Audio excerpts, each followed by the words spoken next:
Highighi. I'm a licensed architect. I specialize in green, high-performance buildings. And what motivated me for this project was to essentially walk the talk and show that a old, drafty home can be zero emissions and a healthy home.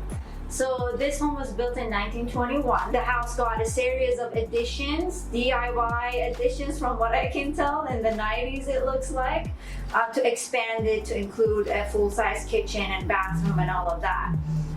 So even with all that, the house is only 587 square feet, but it is a full house. It's 2 bedrooms, 1 bathroom. So I set out to transform this house to an all-electric, zero-emissions house.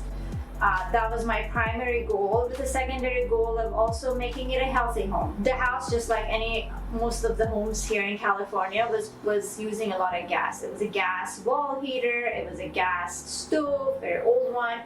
It was a really old gas water heater that was like 19 years old and about to fall apart. Somehow it was still functioning. And there was no central heating or cooling. So I had to swap all of those out for electric. So by doing that, also the home has healthier indoor air quality, less toxins coming from the lack of gas appliances, and yeah, it's a healthier home overall. I also insulated the whole house, but I did not end up opening up all the walls as I had originally planned. I only opened up the kitchen walls, the bathroom walls, and that back bedroom. And those walls I insulated fully with a mineral wool formaldehyde-free insulation, so that's VOC-free insulation. And then what I did with the rest of the walls that I had not opened, I was sure they're not insulated. I did blown-in cellulose insulation into these walls. So all the living room, this front bedroom, that's blown-in cellulose. So I'm very happy that I did that, in addition to the air sealing. So I replaced the back door that was very leaky, and all of that combined really cut down my energy usage. I mean, dramatically. I was not expecting it to be so dramatic, but it really did. One of my biggest challenges was with permitting, because like I mentioned, I had planned to add some square footage to the home, just a little bit, to make it feel a little bit roomier and more functional. I realized I have to change strategy, because this thing's not gonna get done like this. So I did what a lot of other contractors have figured out how to do, which is start with a kitchen permit. So I ended up pulling just the kitchen permit just to renovate the kitchen. And then with that, I was able to replace the water heater as well, and then remodel the bathroom and slowly kind of remodel the whole house. So everything's permitted at the end of the day. Everything's legal, which is great. It was just a different strategy than going in with a big remodel at the beginning and saying, I want to do all these things, and the city thinking, what are you doing? So that was one of the big challenges. The other big challenge was the contractors. Oh gosh, I think I interviewed like 30 contractors. At the end of the day, I decided I just need to do this myself, because I'm the only one who can problem solve these things, apparently. Same thing with the water heater. So many contractors said, no, install a gas water heater. Why do you even want to do heat pump? And of course, they see a female in a house. I had contractors walk in and ask, where's your husband? So who owns the house? So who's the decision maker? Me. You're looking at it. It's all me. Then once I got started, it took me about 5-6 months to finish it. For sure, the all-electric component, the all-electric transition was the toughest piece. I had a lot of trouble finding an electrician who even understood that, for example, so that was very difficult to do. I'm very proud of that. I originally wanted a native garden because I like the kind of wild look of it, the natural look of it. I wasn't after a super manicured garden.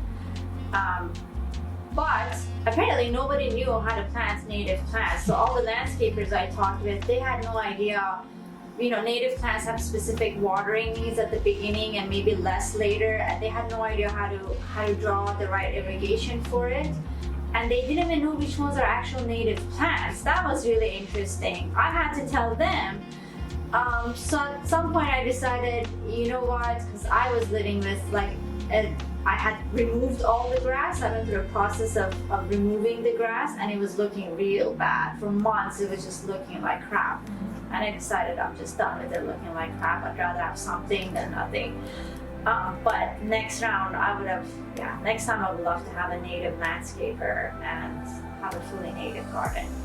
And on that landscaping note, on my wish list of things I tried to do but nobody knew how to do it was also a laundry to landscape irrigation.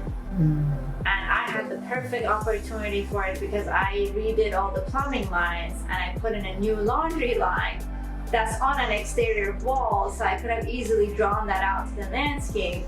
But the plumber had no idea how to do it. There's some specific valve requirements, like you gotta install a 3-way valve and all of that, and he just didn't know how to do it, and he didn't want to figure it out.